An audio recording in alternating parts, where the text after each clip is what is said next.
వివాదంలో ఉన్న రిజిస్ట్రేషన్లను మరోసారి పరిశీలించాలని కేబినెట్ లో నిర్ణయం తీసుకున్నారు మంత్రి పార్థసారథి. ఇప్పటివరకు 25,000 ఎకరాలు రిజిస్ట్రేషన్లు చేశారని అన్నారు. వాటిపై విచారణ చేపడతామని చెప్పారు. అందుకోసం 3 నెలల పాటు 22A భూముల రిజిస్ట్రేషన్లు నిలిపేస్తున్నామని వెల్లడించారు.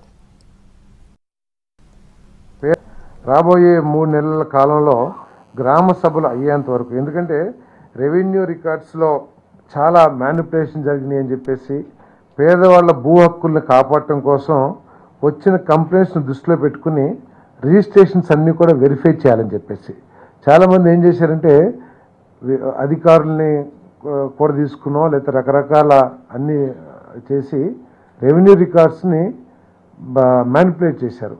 వీటన్నిటిని వెరిఫికేషన్ చేసే వరకు కూడా 3 నెలలు రిజిస్ట్రేషన్స్ ఆపేయాలని చెప్పేసి కూడా నిర్ణయం తీసుకోవడం జరిగిందని చెప్పేసి మనం చేస్తాను నేను. మరి అంతేకాకుండా ఈ మ్యానిపులేషన్స్ని, ల్యాండ్ గ్రాబింగ్స్ని వీటన్నిటిని కూడా బయటపెట్టాలని జిల్లా మన రెవెన్యూకి సంబంధించిన ఉన్నతాధికారుల్ని జిల్లాలు పర్యటించి వీటికి పాల్పడిన వ్యక్తులు ఎంతటి స్థాయి వాళ్ళైనా సరే కఠినంగా శిక్షించాలని చెప్పేసి